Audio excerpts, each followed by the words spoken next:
आसंताकाली रामनवमी आउ संबलपुर सहर में पुलिस छावनी रामनवमी व्यापक सुरक्षा व्यवस्था ग्रहण करा गतकाली संध्यारे फ्लैग मार्च होता बेले संवेदनशील अंचल चेकिंग कड़ाकड़ी एसह डॉग स्क्वाड बम स्क्वाड नहीं संवेदनशील अंचल चेकिंग चली पुलिस पैंतरा मारुवा बेले सीसीटीवी और ड्रोन सर्विलांस रही संबलपुर सहर शोभायात्रा और बाइक रैली जावाकुथिबा अंचल पूरा पुलिस सर्विलांस रही कौन दंगा कि अप्रीतिकर परिस्थिति को एड़ाइबा पई सुरक्षा व्यवस्था कड़ाकड़ी होइछि।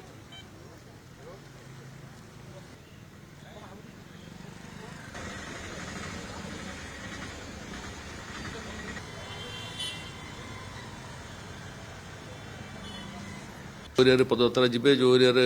रैली कवर करिवो ताको सैनिटाइज कराई जो K9 टीम आमर पुलिस डॉग ता सहित आमर बम डिस्पोजल स्क्वाड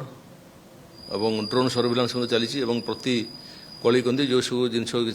नजर आसी जांच कर सेंसिटिव एरिया पुलिस कड़ाकड़ी जांच जारी रही सहित फ्लैग मार्च कंटिन्यू कर डेली कॉन्फिडेंस बिल्डिंग पे।